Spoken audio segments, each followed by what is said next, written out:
hormati perwakilan OPD Kepala Dinas Provinsi Gorontalo dan Kabupaten Gorontalo Utara.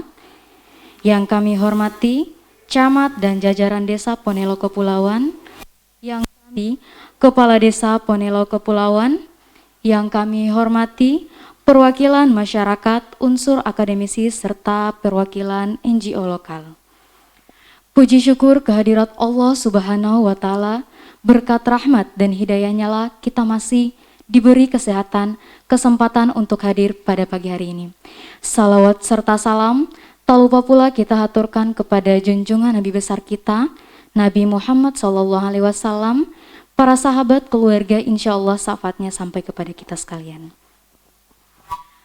Adapun rangkaian kegiatan, yang pertama kegiatan pembukaan, yang kedua pemutaran video pariwisata Ponelo Kepulauan, yang ketiga pengenalan SIP dan metode kokreasi, yang keempat diskusi kelompok, yang kelima presentasi ide atau solusi dalam kelompok besar, dan yang terakhir penutup. Baik, acara selanjutnya yaitu sambutan. Sambutan pertama, sambutan Direktur Japesda Gorontalo kepada Ibu Nur Ain Lapolo, disilakan.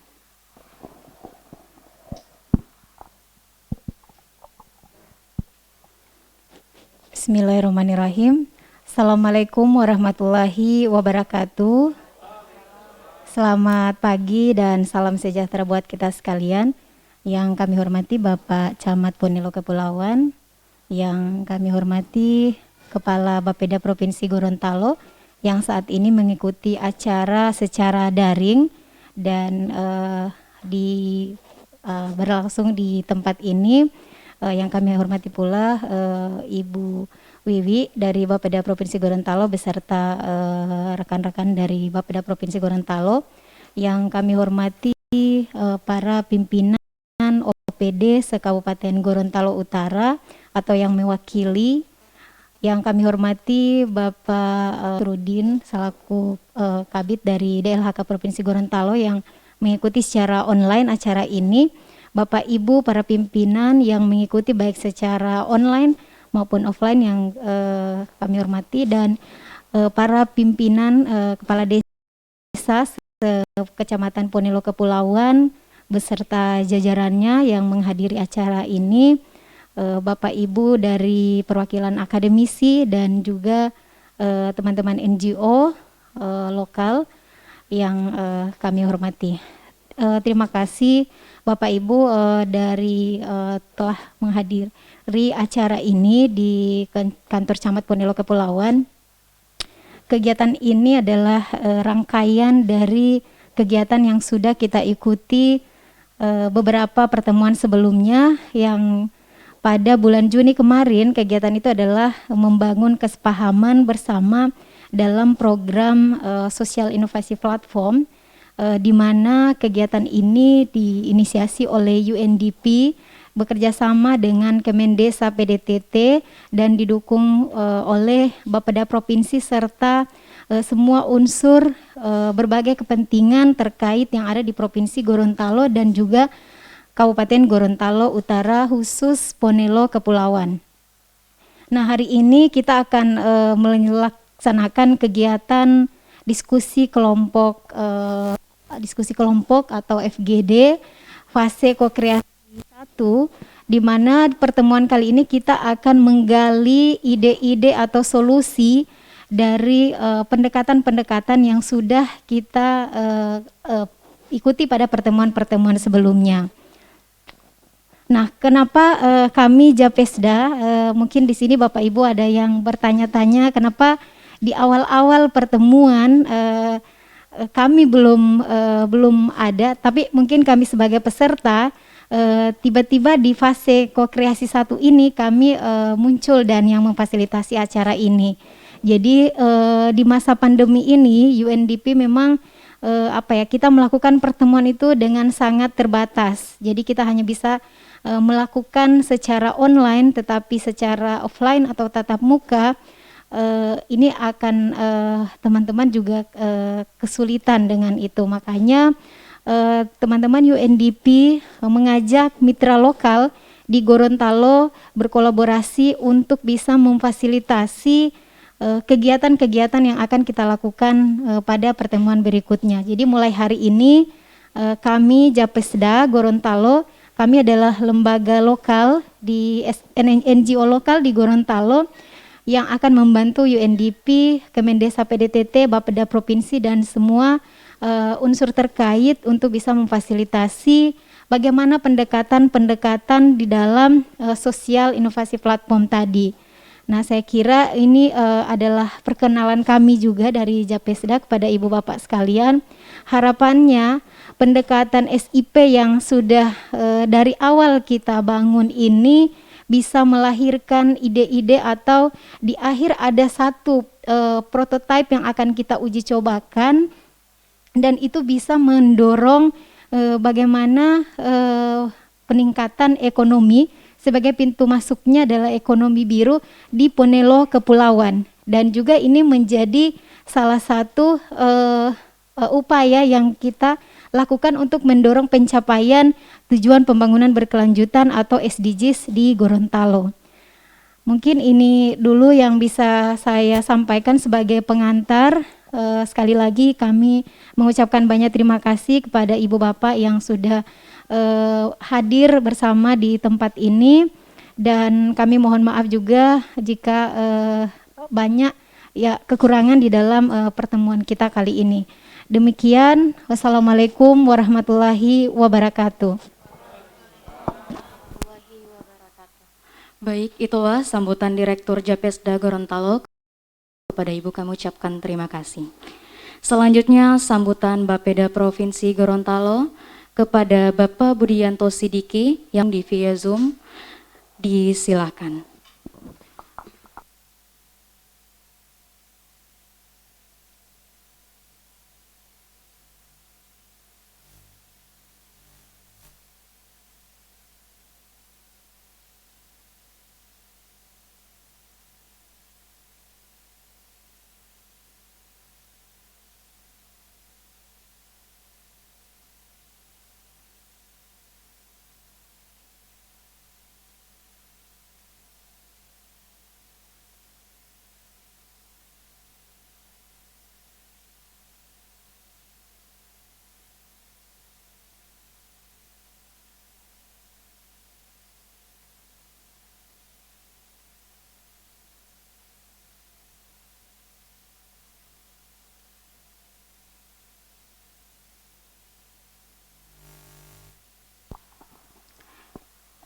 Baik, sambutan Bapeda Provinsi Gorontalo kepada Bapak Budianto Sidiki yang sudah bergabung di via Zoom, disilakan.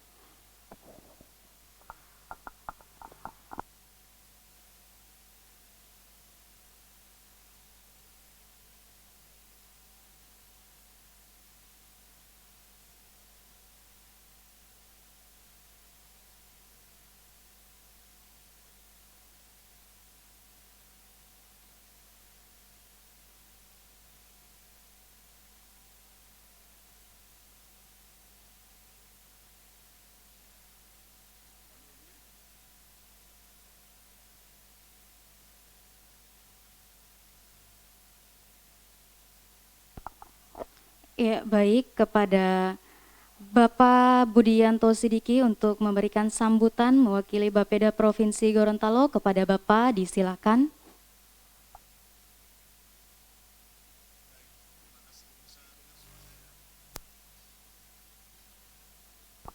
Saya naik ya.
Waalaikumsalam warahmatullahi wabarakatuh. Baik, itulah sambutan Bapeda Provinsi Gorontalo. Kepada Bapak kami ucapkan terima kasih. Selanjutnya, sambutan Camat Ponelo Kepulauan, sekaligus dimohon untuk membuka kegiatan secara resmi kepada Bapak Harsono Rahman SPDMM, disilakan.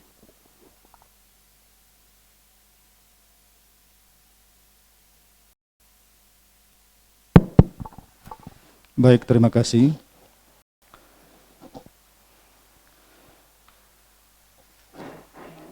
Bismillahirrahmanirrahim. Assalamualaikum warahmatullahi wabarakatuh. Alhamdulillah wa syukurillah wa la hawla wa la quwata illa billah. Ashhadu an la ilaha illallah wahdahu la syarikalah wa asyhadu anna Muhammadan abduhu wa rasuluh. Allahumma salli ala sayyidina Muhammad wa ala ali sayyidina Muhammad. Yang kami hormati Direktur Pengembangan Produk Unggulan Desa, Daerah Tertinggal dan Transmigrasi PDT Republik Indonesia yang melaksanakan secara online. Kami hormati Bapeda Provinsi Gorontalo, alhamdulillah tadi sudah memberikan sambutan secara Zoom pada pagi hari ini. Kami hormati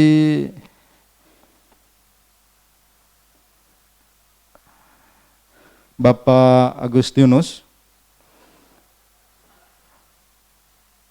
dari UNDP yang selalu memberikan penguatan kepada kami dengan kegiatan ini. Yang kami hormati Direktur Japesda Ibu Nur Ain yang sudah memfasilitasi kegiatan kita yang sempurnakan dari sejak kemarin, beberapa hari kemarin ini. Kami hormati dari Bapeda Provinsi yang sama-sama hadir di tempat ini, dari OPD, dari baik provinsi, kabupaten, kami dari Dinas Pertanian. Kami hormati juga dari Dinas Pariwisata yang sempat hadir pada acara hari ini. Kami hormati Bapak Kepala Desa yang termasuk pada KPPN, yaitu Desa Katialada, kemudian juga ada Desa Ponelo, Tihengo, Malame, dan Otiola, dan perwakilan dari masyarakat, dari pelaku usaha, dan dari petani. Yang kami hormati panitia pelaksana kegiatan diskusi kelompok pada hari ini, hadirin wal hadirat yang bisa kita semua dari rahmat Allah Subhanahu wa taala. Alhamdulillah, marilah kita bersyukur kepada Allah Subhanahu wa taala. Nikmatnya pada pagi hari ini kita semua diberikan kekuatan kesehatan untuk dapat bermuajah di tempat ini dalam suatu agenda Bapeda Provinsi Gorontalo bersama dengan Japesda dalam rangka diskusi kelompok terarah FGD Paseko Kreasi 1 dalam rangka mencipta bersama Sosial Innovation Platform atau ISP Provinsi Gorontalo. Semoga pertemuan kita pada pagi ini merupakan berkah dari Allah Subhanahu wa taala dan menjadi amal ibadah di sisinya. Amin ya rabbal alamin. Untuk itu yang pertama ucapan terima kasih kepada kita semua yang telah menghadiri acara ini baik secara online dan offline. Semoga ini menghasilkan yang terbaik untuk Provinsi Gorontalo, khususnya Kecamatan Pulau-Pulau termasuk pada kawasan prioritas perdesaan nasional.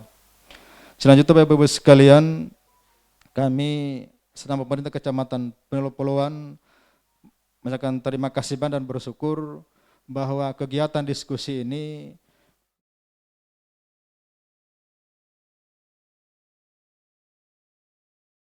dilaksanakan lokusnya langsung di Ponelo. Kalau kemarin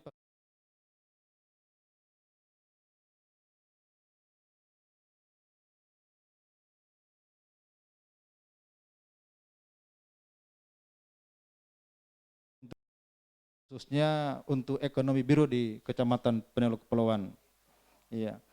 Sekali lagi terima kasih banyak dan kami berharap kepada peserta teman dari perwakilan dari desa ini dapat memberi kontribusi masukan-masukan kepada panitia pelaksanaan hari ini agar nantinya ke depan pengembangan kawasan nasional. Jadi kita bersyukur bahwa di Provinsi Gorontalo pernah terpilih ya kawasan prioritas prioritas nasional.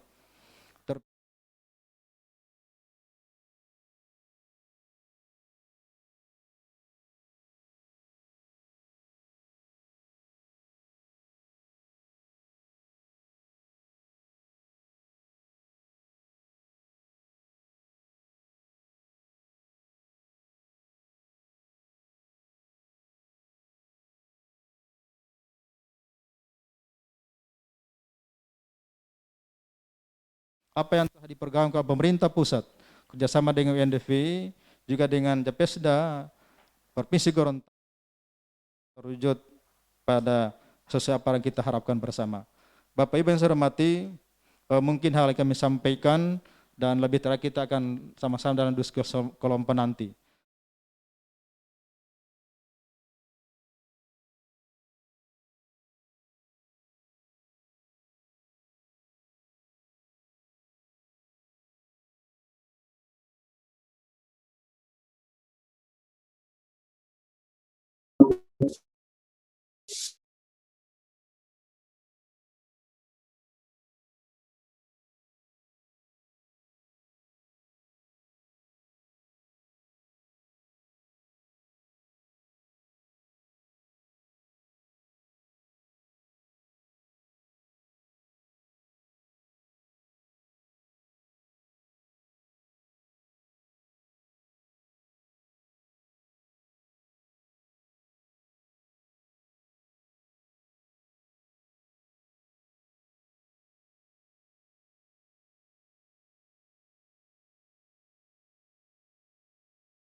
adalah sebenarnya tahapan yang ingin menemukan, menggali ide-ide dari Bapak Ibu sekalian. Ya, kira-kira ide ini menjadi solusi daripada tantangan ya yang dihadapi oleh Bapak Ibu yang sudah dipetakan sejak awal. Sehingga itu pada tahapan ini adalah peran dari Bapak Ibu sekalian itu sangat penting. Sangat penting untuk menemukan solusi yang nanti akan dipilih. Nah, solusi itu akan dipilih dan nanti akan menjadi rujukan begitu. Menjadi rekomendasi kira-kira apa yang bisa dibuat di sini. Apa yang bisa dibuat di wilayah KPPN ini. Seperti itu. Diskusi ini akan dilakukan dalam 2 tahap Bapak Ibu sekalian. Dalam 2 tahap dan kita akan dibagi dalam 3 kelompok. 3 kelompok ini, pembagian dari 3 kelompok ini pun sebenarnya berdasarkan apa yang sudah dilakukan sebelumnya, berdasarkan wawancara. Mungkin ada Bapak Ibu sekalian yang ada di sini yang sudah pernah diwawancarai oleh pihak UNDP. Ya, itu dibagi menjadi 3. Yang pertama adalah kelompok pariwisata dan infrastruktur, yang kedua adalah kelompok perempuan dan UMKM serta pemuda, dan yang ketiga terakhir adalah kelompok livelihood atau mata pencaharian. Seperti itu. Setelah diadakan wawancara, ini sudah dipetakan menjadi 3 kelompok. Nah, diskusi ini akan dipandu oleh para fasilitator. Fasilitator yang tentunya sudah sangat berpengalaman ketika melakukan hal-hal yang seperti ini. Mungkin kami ingin memperkenalkan ya para fasilitator yang akan mendampingi Bapak Ibu, yang akan mendampingi selama diskusi berlangsung. Yang pertama adalah Bapak Dani Albert Rogi, mungkin ada di sebelah sana ya, Pak Dani. Ya, Pak Dani ini adalah Dewan Pengawas dari Japesda. Seperti Bapak Ibu sudah ketahui sebelumnya bahwa Japesda ini menjadi mitra dari untuk proyek ini. Jadi kami Bapeda juga sangat senang sekali mendapatkan mitra yang sudah sangat berpengalaman. Insya Allah ini akan semakin baik. Yang kedua adalah Ibu Fatra Hala. Ibu Fatra Hala ini adalah sekretaris WRG. Dia akan menjadi fasilitator dari kelompok perempuan dan UMKM. Selain sebagai sekretaris WRG, beliau ini juga adalah koordinator SPAK itu saya perempuan anti korupsi Gorontalo, jadi luar biasa sekali. Iya. Dan yang ketiga adalah Pak Ahmad Bassoan. Pak Ahmad Bassoan ini Dewan Pengawas juga di Japesda.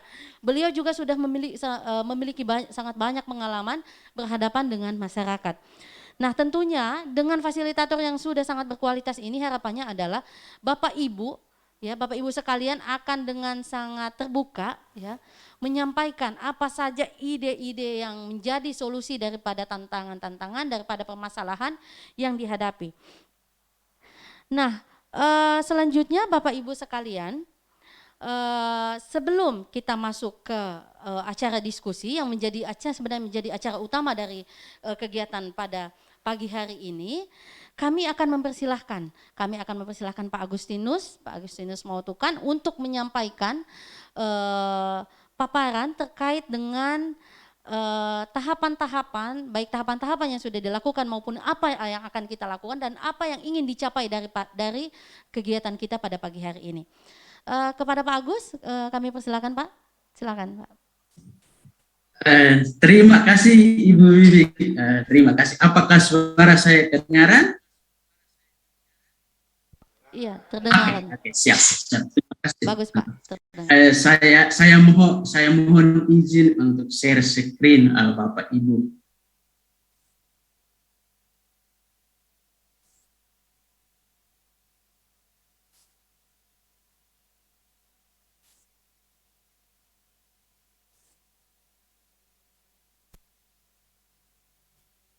Ya.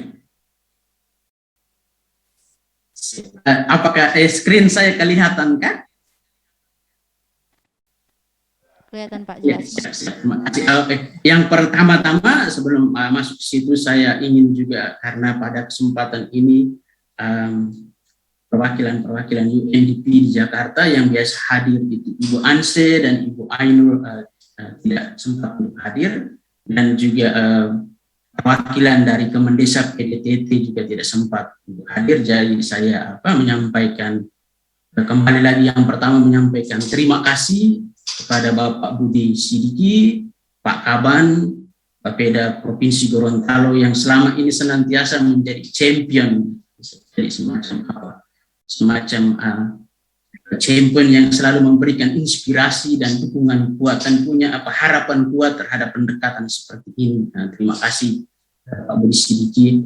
Terus yang saya juga mau acknowledge, mau menyapa Bapak Ibu yang hadir, Bapak Camat Ponelo Kepulauan yang waktu itu juga sempat saya wawancarai dengan Ibu, bersama dengan Ibu akhirnya bisa saling menyapa walaupun lewat Zoom. Juga kepada Ibu Ain, Direktris Japesta yang selama ini kita sering ketemu juga, peserta-peserta yang hadir lewat Zoom. Saya lihat di sini ada Ibu Rahel dari UNG. Ibu Rahel, selamat pagi, bertemu lagi. Terus dari Dinas DLKH Provinsi, Bapak selamat pagi, bertemu kembali. Dan rekan-rekan lain, peserta lain yang tidak bisa saya sebutkan satu persatu.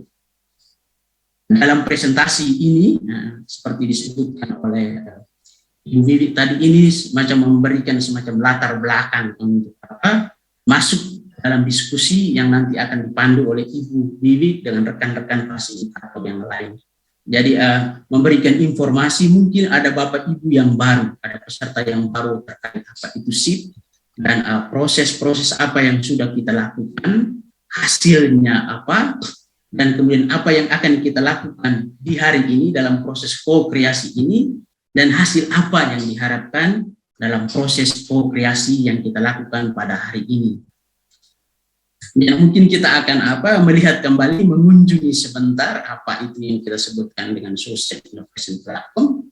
Jadi SIP ini lebih tepat kita sebut sebagai wadah kolaboratif, wadah kerjasama yang menghubungkan banyak pemangku kepentingan, bukan hanya dari pemerintah saja, tetapi juga aktor-aktor yang lain dari akademia, dari pihak swasta, petani, nelayan, juga donor, pihak swasta, untuk bersama-sama melihat persoalan-persoalan yang ada di KPPN Ponilo Kepulauan, mencipta bersama, menghasilkan suatu solusi, dan kemudian melakukan solusi, mengimplementasikan solusi itu bersama-sama. Jadi dia ini merupakan semacam gelanggang kolaborasi antar berbagai pihak. Terus kelebihannya, yang pertama ini dia ini menghubungkan penelitian dan program yang dilakukan. Jadi mungkin Bapak dan Ibu pernah melihat ada program di mana orang datang ambil data, mereka ambil data terus pergi dan tidak ada hasilnya, atau mereka hanya memberikan rekomendasi saja terhadap data yang diambil dan pihak lain yang melakukan implementasi. Tetapi SIP ini, Social Innovation Platform ini merupakan satu paket di mana kita ambil data, kemudian kita juga menciptakan solusi, terus kemudian solusi itu juga kita uji cobakan dan kita terapkan sebagai program yang menyasar kebutuhan, tantangan, dan peluang yang ada di satu wilayah. Terus kelebihan yang berikutnya, dia ini melibatkan proses mendengarkan. Jadi seperti sudah disinggung oleh Bapak Budi sedikit tadi, ini fokus utamanya adalah apa yang menjadi aspirasi masyarakat. Jadi pendekatan dari bawah ke atas, bottom up. Jadi apa yang sungguh-sungguh dialami, kebutuhan realnya itu yang kita address, dan kebutuhan real yang ada di bawah itu kemudian kita pertemukan dengan kebutuhan lain di pemerintahan dan juga dari aktor-aktor atau dari inisiatif-inisiatif yang lain. Jadi Social Innovation Platform ini, SIP ini di Indonesia ini diterapkan di 2 lokasi atau dipilotkan itu dirintiskan. Jadi dalam proses namanya uji coba atau perintisan, yang pertama di Jawa Barat di satu wilayah namanya KPPN Ciemas, yang di dalamnya ada satu geopark namanya Ciletu. Terus dan di tempat kita sendiri ini lokusnya adalah saat ini di sini, pada saat kita berada sekarang di KPPN Ponelo Kepulauan. Jadi kalau kita lihat prosesnya, dia punya unsur-unsur itu apa saja. Yang pertama ini kita mau memahami konteks, mau memahami nilai-nilai budaya apa yang dianut oleh masyarakat. Maka kemudian untuk memahami itu kita melakukan fase-fase yang terdiri dari 6 yang Bapak Ibu lihat di sini ada 6. Jadi fase pertama itu pemetaan sistem, itu kita petakan aktor dan inisiatifnya. Terus fase yang penting itu mendengarkan secara mendalam, kita wawancarai masyarakat. Terus kemudian fase berikutnya membangun kesepahaman bersama, itu hasil pemetaan sistem dan hasil wawancara itu kita bawa kembali ke masyarakat, pemerintah dan stakeholder lain untuk kita validasi, kita tanya apakah yang kita petakan, apakah hasil dari yang kita dengarkan itu betul atau tidak. Dan fase-fase ini sudah kita lakukan. Sekarang kita masuk ke fase yang saat ini ada beberapa rangkaian kegiatan, tetapi kita berada pada satu fase ko-kreasi pertama. Ko-kreasi pertama yang nanti akan lebih jelas dalam penjelasan selanjutnya. Fase berikutnya adalah fase uji coba. Jadi portofolio solusi, ide-ide pilihan dari hasil ko-kreasi ini kita uji cobakan dampaknya apakah efektif atau tidak. Apakah kemudian bisa kita lakukan atau tidak. Dan kemudian setelah fase uji coba yang berhasil kemudian kita bisa perluaskan, bisa diperluaskan di dalam provinsi kita sendiri, dalam kabupaten kita sendiri, atau diperluaskan di tempat lain. Jadi harapannya melalui semua proses ini, mulai dari pemahaman nilai dan budaya yang berlaku, kita bisa melakukan mengalami suatu transformasi sistematis melalui satu proses yang juga terstruktur dan sistematis. Terus apa hasil akhirnya? Ini contoh yang kemudian sering kita ambil karena kita punya sedang kita buat in the making. Jadi ini adalah contoh portofolio solusi atau hasil akhir di Thailand Selatan. Jadi sedikit latar belakang. Thailand Selatan itu adalah suatu wilayah yang berbatasan dengan Malaysia. Jadi Malaysia itu penduduk terbesarnya adalah Muslim dan punya banyak wisatawan yang suka berwisata ke Thailand Selatan yang berbatasan dengan Malaysia, yang kebetulan penduduknya juga banyak yang Muslim. Jadi dalam proses social innovation platform, dari tahapan-tahapan yang tadi saya jelaskan itu, mereka akhirnya menyimpulkan bahwa pariwisata makanan halal itu menjadi entry point, menjadi pintu masuk untuk menghasilkan portofolio solusi pada 5 level. Jadi dihasilkan di Thailand Selatan ini portofolio solusi ke inisiatif masyarakat, pada proyek berskala kecil dan menengah, pada proyek berskala besar, pada layanan baru dan regulasi baru. Untuk contoh di Thailand Selatan itu inisiatif masyarakat itu mereka ambil dari inisiatif yang sudah ada dan mereka kembangkan lebih bagus lagi. Misalnya ini Festival Hari Melayu atau Pasar Kaget. Ada solusi-solusi baru yang mereka keluarkan dalam proses ko-kreasi yang kemudian diuji cobakan, namanya dialog dapur atau penulisan preset. Pada tataran proyek berskala kecil atau menengah, mereka menghasilkan solusi baru, pengembangan menu baru bersama desainer lokal. Juga mereka kembangkan pertanian jamur untuk menambah kasanah makanan, produksi makanan yang ada di wilayah itu. Pada proyek berskala besar ini lebih pada peningkatan kapasitas terkait dengan isu-isu dan pengembangan layanan pemerintah dengan pihak-pihak swasta dan pihak-pihak lain. Yang mereka lakukan adalah pelatihan bisnis manajemen makanan. Mereka kembangkan rute pariwisata, mereka ciptakan itinerary pariwisata makanan halal. Dan untuk layanan baru ini lebih kepada infrastruktur, pengembangan infrastruktur untuk mendukung program atau kegiatan lain itu. Mereka pengembangan kota industri pertanian, mereka juga membuka jalur kereta api dari Thailand Selatan ke Malaysia untuk memfasilitasi supaya turis dari Malaysia ke Thailand Selatan itu bisa bermobilisasi dengan lancar.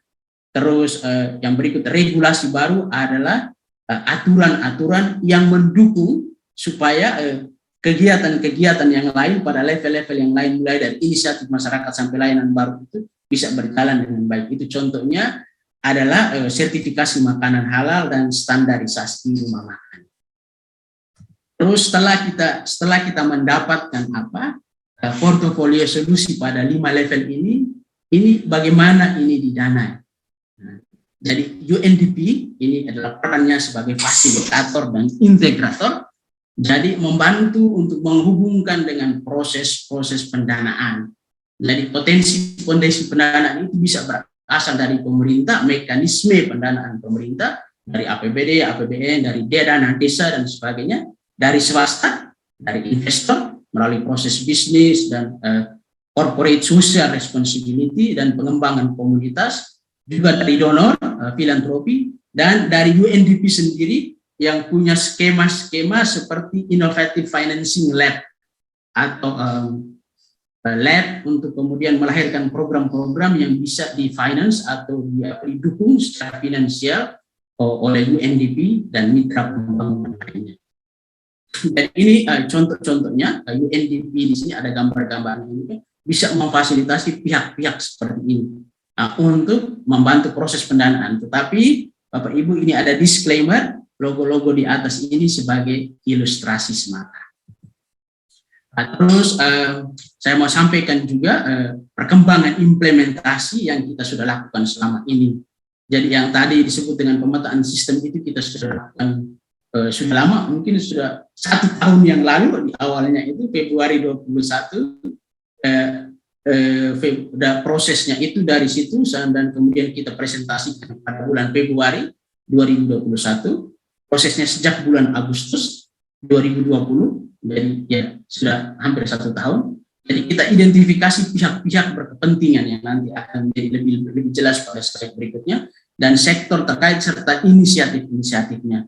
Kita juga sudah melakukan wawancara jarak jauh, jadi saya wawancarai peserta atau partisipan dari Ponelo Kepulauan, dari Kabupaten Gorontalo Utara, dan dari Kota Gorontalo, dari pemerintah di Provinsi Gorontalo. Terus hasil ini kemudian kita lakukan dalam proses analisis pada bulan Maret dan Mei, dan kita hasilkan dari 100 orang yang diwawancara itu hasilnya menjadi 8 persona atau profil atau model atau perwakilan warga lokal dengan dia punya tantangan dan peluang.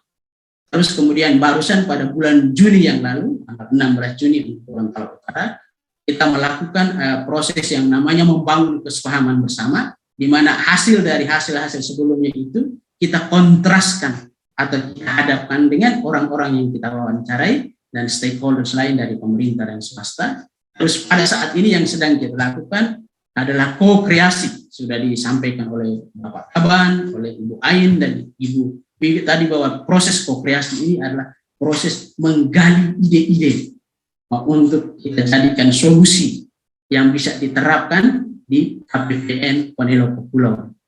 Terus kemudian ada proses di mana ide-ide atau solusi-solusi pilihan ini kita uji cobakan dan kita terapkan. Ini dari pemetaan sistem yang sudah saya singgung tadi itu, kami menciptakan ini satu infografik, suatu peta. Jadi kalau di Ponelo Kepulauan itu kita berhasil memetakan sekitar 78 inisiatif yang sudah ada di masyarakat di KPPN Ponelo Kepulauan. Jadi di inisiatif masyarakat ada 9, di proyek skala kecil dan menengah ada 21, proyek skala besar ada 24, layanan ada 11, regulasi ada 10, dan ada beberapa kegiatan UNDP itu ada 3. Yang contoh-contohnya, yang ini jadi inisiatif-inisiatif yang ada ini bisa juga menjadi rujukan, bisa juga menjadi pilihan kita untuk kita kembangkan lebih lanjut dalam tahapan ko-kreasi selanjutnya, di mana kita kembangkan dia punya ini, misalnya target pasarnya siapa, sampai kepada tahap ko-kreasi berikutnya, misalnya kita kembangkan dia punya bisnis model dalam satu metodologi yang namanya bisnis model kanvas. Tapi itu nanti kita lupakan itu sebenarnya, kita fokusnya ini dulu. Tetapi inisiatif-inisiatif masyarakat yang sudah ada yang kita petakan ini, misalnya inisiatif masyarakat itu yang warna merah ini, di Ponelo Kepulauan itu ada wisata bahari, juga ada festival Saronde. Ini bisa kita pilih untuk kita kembangkan lebih jauh. Bagaimana misalnya kita mengembangkan festival Saronde yang fokusnya itu bukan turisme massal, tetapi turisme yang lebih terfokus kepada target pasar tertentu misalnya. bisa kita ambil, atau pada proyek berskala kecil dan menengah yang warna biru ini, ya, usaha olahan rumput laut. Apakah misalnya model yang selama ini dikembangkan, usaha olahan rumput laut oleh Ibu Teti Usman dan kawan-kawan itu bisa kita kembangkan lebih jauh, atau bagaimana itu bisa kita bantu pemasarannya, dan contoh-contoh selanjutnya. Dan ini inisiatif masyarakat ini kemudian tidak, setelah kami lihat memang ternyata tidak berdiri sendiri-sendiri. Mereka ini akhirnya bersinggungan atau beririsan dengan berbagai macam sektor. Misalnya 18 dari inisiatif itu bersinggungan dengan pertanian, 10 bersinggungan dengan lingkungan, 16 bersinggungan dengan perikanan, 24 itu bersinggungan dengan ketersediaan air, terus 5 inisiatif bersinggungan dengan digitalisasi, pemasaran, teknologi, 46 inisiatif bersinggungan dengan pariwisata, 25 dengan UMKM, dan seterusnya. Mungkin untuk melihat gambaran sedikit lebih jelas tentang inisiatif-inisiatif ini, saya lihat ini hasil pemetaan. Jadi hasil pemetaan ini juga sudah kita gabungkan juga dengan ini. Ini dari hasil pemetaan dan juga masukan-masukan dalam proses yang kita sebut dengan sense making atau membangun kesepahaman bersama, juga kita sudah masukkan di dalam sini, dalam inisiatif masyarakat yang terpetakan. Dan ini merupakan hasil dari pemetaan sistem dan juga hasil dari sense making. Jadi ide-ide ini muncul. Yang pertama, misalnya festival wisata bahari, budidaya lobster di Ponelo, budidaya udang faname dan ikan mudar.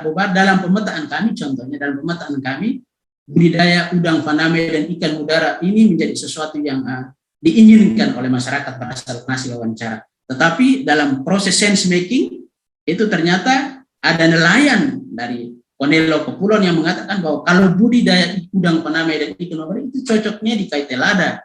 Kalau kami yang di Ponelo itu cocoknya budidaya lobster. Jadi kita masuk di sini. Mungkin kita tidak bisa melihatnya satu persatu. Proses ini pertanian juga, ada usaha salon dan laundry. Ide ini muncul dari sense making yang dipandu waktu itu oleh Ibu Rahel dari kelompok perempuan dan UMKM.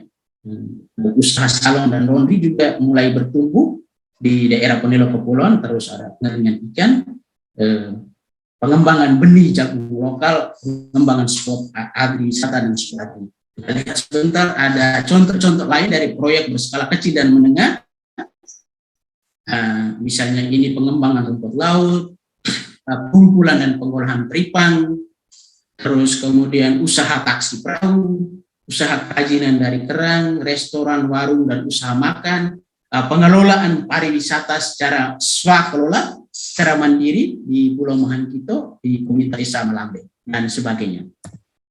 Terus di proyek skala besar yang berhasil kita petakan, misalnya pengembangan kawasan kuliner sekitar rumah makan terapung Saronde, pengembangan padi ladang di desa Otiola, terus pengembangan padi Ponelo yang wangi itu, terus bimbingan teknis untuk pengembangan budidaya ikan dan pengolahan produk perikanan dan rumput laut, dan penyuluhan dan pelatihan industri pariwisata. Terus terkait dengan layanan existing, layanan yang telah ada atau layanan yang baru, ide-ide yang muncul ini misalnya penyediaan embung di desa Otiola ini sudah ada, tetapi ada ide yang muncul adalah penyambungan pipa air dari Kaitelada ke Ponelo. Ide ini muncul dari BPMD Kabupaten Gorontalo. Itu ide bagus sekali dari Bapak Kepala Dinas yang mengatakan bahwa sudah banyak datangkan air dengan penyulingan dan sebagainya. Tetapi ide yang paling masuk akal menurut beliau adalah kita datangkan air dari daratan Sulawesi ke Ponelo Kepulauan. Terus ada juga inisiatif yang sudah ada di desa Ponelo, misalnya penyulingan air laut menjadi air tawar, tetapi ada pembangunan jalan penghubung antar desa. Ini ide yang sering muncul baik dalam pemetaan juga dalam proses sense making. Ide ini juga muncul. Terus kemudian pembangunan jembatan penghubung, ide ini juga muncul, dan penyediaan perahu motor ke Pulau Saronde. terus terkait dengan regulasi existing atau baru, itu ide-ide yang muncul khususnya bagi ibu-ibu UMKM yang dan makanan, yaitu sertifikasi halal, terus kemudian standarisasi kebersihan kesehatan untuk usaha makanan dan hotel. Terus dari para nelayan itu ada dua yang mereka inginkan, itu standarisasi atau penetapan harga minimum di PPI Panda yang mereka jual ikan supaya bisa laku dengan baik dengan harga yang adil untuk mereka. Dan kemudian ada zoning atau pemetaan wilayah tangkap ikan ini dari nelayan-nelayan tradisional yang merasa bahwa mereka punya wilayah tangkap ikan itu kemudian lebih banyak sudah diambil oleh nelayan-nelayan dengan peralatan modern yang hasil ikan. Terus dari petani jagung itu mereka merasa bahwa hewan lepas itu yang kemudian berkeliaran dan kemudian memakan tanaman-tanaman mereka. Ini inisiatif-inisiatif yang kita petakan yang sudah divalidasi dalam proses sense making dan juga kemudian ditambahkan juga dari proses sense making yang kemudian bisa juga kemudian kita pilih untuk dapat dipilih dalam portofolio solusi. Nah, terus itu dari pemetaan sistem, terus kemudian dari hasil mendengarkan secara mendalam itu ada 8 persona tadi untuk Bapak dan Ibu yang baru pertama itu, dan yang belum tahu jadi persona ini adalah merupakan apa dalam tanda petik tokoh fiktif. Nah, tokoh fiktif tetapi persoalan dihadapi kutipan-kutipan yang ada di sini adalah real. Jadi dia ini hanya merupakan pengerucutan atau peringkasan tokoh-tokoh dari 100 yang kita padatkan menjadi 8. Jadi salah satunya adalah yang namanya Ibu Ismiati. Jadi Ibu Ismiati ini punya pola narasi, punya tantangan dan peluang. Misalnya Ibu narasi, di narasinya dia cerita bahwa tantangannya adalah air bersih dan air minum. Terus tantangan-tantangan yang kekurangan air bersih. Terus kemudian dukungan untuk tambahan pendapatan. Terus kemudian peluang-peluang yang misalnya teknologi baru untuk inovasi mata penyulingan air dan pengembangan UKM. Nah, terus kenapa ini berguna? Persona ini berguna karena nanti ini menjadi alat utama yang kita pakai atau kita gunakan dalam proses pengembangan ide atau proses untuk co-kreasi atau mendapatkan ide yang nanti secara lebih detail difasilitasi oleh para fasilitator. Nah, jadi ini di Gorontalo ada 8 persona ini selain dari Ibu Ismiati. 8 ini kemudian diringkas atau dikategorikan menjadi ini, menjadi 3 kategori. Jadi dari hasil sense making atau proses membangun kesepahaman bersama setelah para ahli melihat data-data dan hasil dari proses sense making itu kemudian diusulkan supaya untuk wilayah KPPN Ponelo Kepulauan itu pintu masuknya, kalau contoh di Thailand tadi itu pintu masuknya adalah wisata makanan halal. Tapi untuk KPPN Ponelo Kepulauan pintu masuknya adalah ekonomi biru. Nah, seperti Bapak Ibu dan lihat sini biru, laut yang biru. Jadi pengembangan mata pencaharian, pengembangan potensi ekonomi yang utamanya berkaitan dengan laut, perikanan, transportasi laut, energi terbarukan, energi biru, pengembangan pariwisata, pengembangan infrastruktur yang sebenarnya menjadi tepat atau menjadi pas sebagai payung besar yang kemudian memayungi kategori-kategori atau tema-tema untuk persona-persona kita di KPPN Ponelo Kepulauan. Jadi ada tema mata pencaharian, perikanan dan pertanian, ada tema pemberdayaan perempuan, pemuda dan UMKM berkelanjutan, dan yang ketiga adalah tema pariwisata dan infrastruktur. Jadi kemudian nanti dalam diskusi kelompok, Bapak-Bapak Ibu akan dibagi untuk masuk dalam diskusi di kategori-kategori ini. Jadi misalnya di mata pencaharian itu ada persona Bapak Akili yang adalah seorang nelayan dan petani rumput laut. Ada juga 2 bapak lagi yang merupakan nelayan tradisional satunya, dan yang satunya lagi yang merupakan petani jagung. Jadi satu kelompok akan berdiskusi dan melahirkan solusi dari tantangan-tantangan yang dihadapi oleh persona-persona yang ada dalam kategori ini. Terus kemudian di kategori perempuan dan UMKM, selain Ibu Soraya, juga ada Ibu Ismiyati dan Ibu Neni. Kelompok ini nanti ada 10 orang dalam diskusi. Mereka akan mendiskusikan solusi-solusi yang lahir dari tantangan-tantangan dan peluang-peluang yang dihadapi oleh persona-persona yang ada di sini. Terus kelompok pariwisata juga sama, di sini ada 2 persona, jadi persona Ibu Anissa, ini adalah staf hotel, dan ada 1 persona lagi, Pak Harun, itu pengemudi bentor, tetapi dalam konteks Pontianak Kepulauan itu lebih tepat sebagai seorang pengemudi taksi perahu yang mengantar turis dari misalnya dari Katilada ke Pulau Seronde. Jadi kemudian kelompok ini akan melahirkan solusi-solusi dari tantangan-tantangan yang dihadapi oleh Ibu Anissa dan Pak Harun.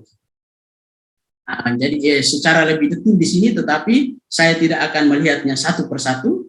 Nanti di dalam kelompok detail-detail dari persona-persona ini akan menjadi jelas ketika dipandu dalam diskusi-diskusi kelompok. Nah, terus kemudian kita sedikit pengantar sebelum diskusi sebenarnya apa itu ko-kreasi, mungkin dijelaskan sedikit. Jadi ko-kreasi seperti sudah disebut berulang-ulang tadi, ini adalah proses untuk mengembangkan ide baru secara kolaboratif. Jadi bukan satu orang perencana yang duduk sendiri dan buat menghasilkan ide, tetapi dikembangkan secara bersama-sama oleh sekelompok orang yang menghadapi masalah itu dan punya concern besar terhadap masalah itu. Terus yang kedua, proses ko-kreasi ini jadi bukan melahirkan dan mengembangkan ide baru saja, tetapi kemudian membangun aksi bersama, respons bersama. Respons bersama ini yang kemudian menjadi solusi-solusi yang diimplementasikan. Nah, mengapa ko-kreasi ini penting? Jadi misalnya dalam presentasi saya sebelumnya tentang ide-ide atau solusi-solusi 5 level yang telah dipetakan, bisa jadi ide-ide tadi itu 5 level yang saya sudah jelaskan tadi itu bisa jadi belum didefinisikan dengan baik. Misalnya wisata bahari, apa itu wisata bahari?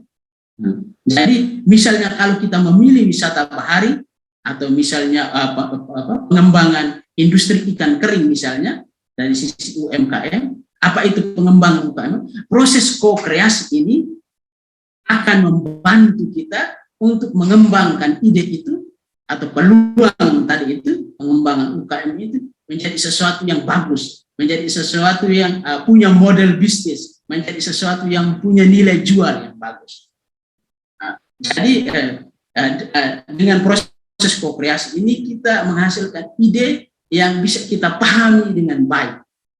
Target pasarnya jelas, jadi dia ini menghubungkan ide yang didefinisikan dengan baik atau solusi yang dihubungkan. Dia menghubungkan supply, jadi supply dan demand, ada persediaan dan ada tuntutan, ada suatu layanan, ada suatu solusi yang sesuai dengan demand, tuntutan yang ada di masyarakat. Tetapi kita tidak berhenti di sini. Kita juga melakukan uji coba dulu terhadap inisiatif yang tadi itu, inisiatif yang ada, yang menghubungkan supply dan demand ini. Jadi kita uji cobakan dia dulu, kita tes dulu, apakah dia efektif atau tidak, apakah dia berdampak besar atau tidak, sehingga ini menjadi ide-ide atau inisiatif-inisiatif yang inovatif. Jadi inovativitas atau kebaruan dari satu ide itu, baik yang sudah ada maupun yang nanti kita kembangkan baru, itu terletak pada proses ini, uji coba ini. Jadi ide yang tidak diuji cobakan itu kemudian kalau orang melakukan proses bisnisnya tidak akan berdampak dengan besar. Kalau sudah diuji cobakan dan secara skala kecil dan dilihat berhasil, baru kemudian bisa menghasilkan dampak yang lebih besar. Kemudian ini nanti akan dijelaskan lebih rinci dan dipakai oleh fasilitator dalam diskusi, tetapi ini yang disebut dengan alat-alat untuk melakukan co-kreasi, alat-alat untuk melahirkan ide-ide atau solusi-solusi tadi itu. Yang pertama itu adalah persona-persona ini fokusnya di tantangan dan peluang yang dihadapi atau oleh masing-masing persona. Terus kemudian ada satu alat yang namanya bagaimana kita bisa, nanti akan lebih jelas dijelaskan oleh moderator dari dalam kelompok. Dan ada satu alat yang lagi namanya bagikan ide Anda, dan yang menjadi lebih jelas dijelaskan dalam kelompok. Dan ada satu poster konsep, tetapi alat ini tidak kita gunakan sekarang, tetapi kita gunakan pada co-kreasi yang kedua. Nah, terus dengan melakukan proses co-kreasi dengan alat-alat ini, dengan diskusi-diskusi ini, hasil apa yang mau kita dapatkan? Yang ini namanya dashboard co-kreasi. Jadi di dashboard co-kreasi kan kita sudah punya ide-ide yang sudah ada, yang sudah saya jelaskan ini, itu nanti kita list di sini. Terus kemudian hasil diskusi hari ini, ide-ide itu dari misalnya tema mata pencaharian para petani dan nelayan, kita masukkan ide-idenya di sini. Terus kemudian dari perempuan dan UKM juga kita masukkan dia punya ide-ide di sini. Terus kemudian dari pariwisata dan infrastruktur juga kita masukkan ide-idenya di sini.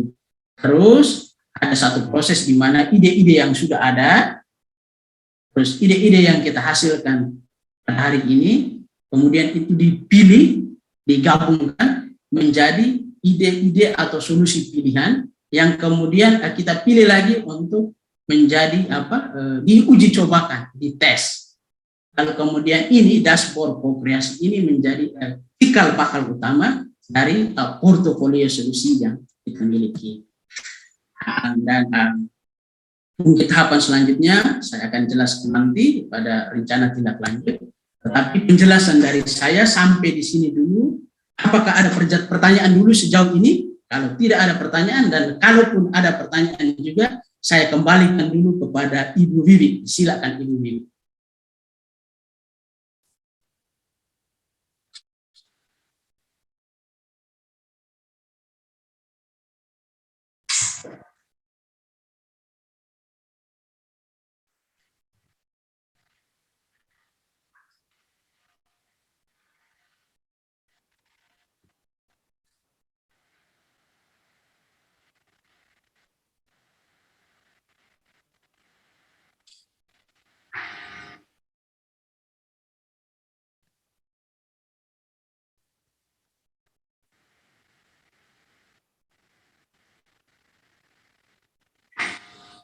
Siap Ibu.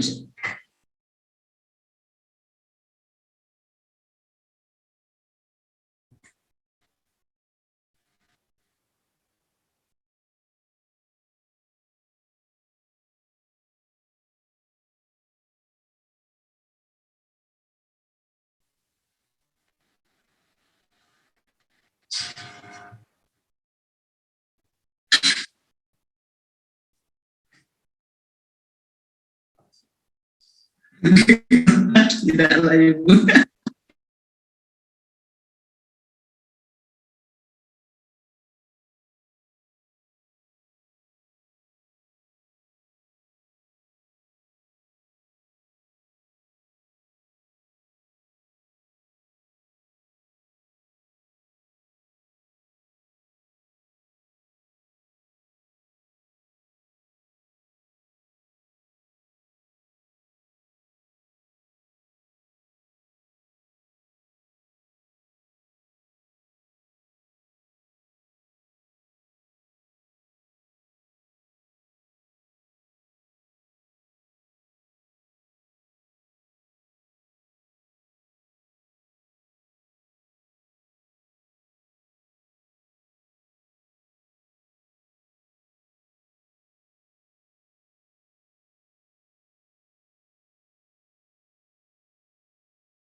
Ibu Wiwi mungkin apa friendly reminder untuk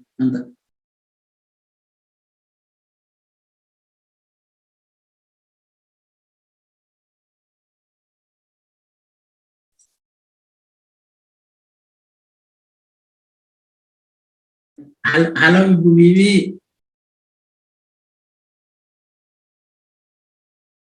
Mungkin apa untuk mengingatkan saja karena ini dalam proses ini juga yang menjadi penting adalah dokumentasi hasil. Jadi di setiap kelompok ini ada seorang fasilitator dan seseorang lagi yang membantu untuk mendokumentasikan hasil. Jadi hanya untuk mengingatkan saja jangan sampai kita lupa.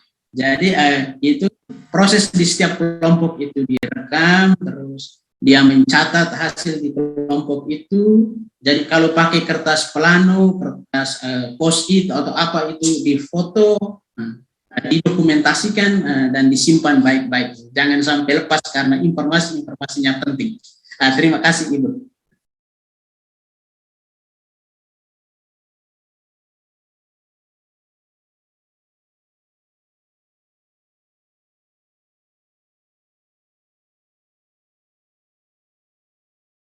Siap.